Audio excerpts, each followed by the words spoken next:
नमस्कार. आज ताज्या मक्यापासून तुम्हाला एक पदार्थ करून दाखवणार आहे. अतिशय सोप्पा आहे आणि चटपटीत आहे. झटपट तयार होणार आहे.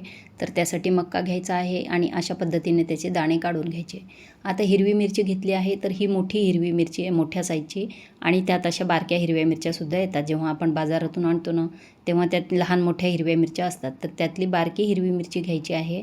10 ते 12 हिरव्या मिरच्या घेतल्या, 4-5 लसूण पाकळ्या घेतल्या, थोड्याशा भाजून घ्यायच्या. त्याच्यानंतर आपण जे मक्याचे दाणे त्यामध्ये घालायचे आणि थोडंसं जिरं घालायचं आणि परत एकदा थोडंसं लाल होईपर्यंत भाजून घ्यायचं आहे. आता थोडीशी कोथिंबीर घालायची आणि तेल घालायचं आहे. तेल 1 ते 2 चमचे घालायचं, मीठ घालायचं आणि परत एकदा आपल्याला ते छान तेलावर परतून घ्यायचं आहे. कोथिंबीर आणि ते मऊ होईपर्यंत परतून घ्यायचं आणि लगेच बाजूला काढून घ्यायचा तवा आणि लगेच आपण खलबत्त्यामध्ये कुटून घ्यायचं किंवा अशा पद्धतीने तुम्ही तव्यावर सुद्धा असा ठेचा तयार करू शकता. असं छान ते ठेचून घेतलं आहे. थोडंसं जाडसर ठेवायचं, खूप जास्त बारीक करायचं नाही. त्यानंतर लिंबू पिळून घ्यायचं आहे आणि हे बघा मस्त असं चटपटीत आपला नाही का मक्याच्या दाण्यांचा ठेचा तयार आहे. भरपूर फायबरयुक्त असल्यामुळे पचायला सोपं आहे आणि डोळ्यांसाठी चांगलं आहे. शिवाय व्यायाम करणाऱ्यांसाठी लगेच एनर्जी देणारा आहे. इन्स्टंट एनर्जी देणारा हा पदार्थ आहे.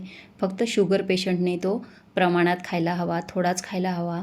आणि तुम्ही हा नाही का भाताबरोबर किंवा असं गरम गरम पराठ्याबरोबर सुद्धा सर्व करू शकता. चटपटीत मक्याचा ठेचा आवडल्यास लाईक, शेअर, सबस्क्राईब करायला विसरू नका. धन्यवाद.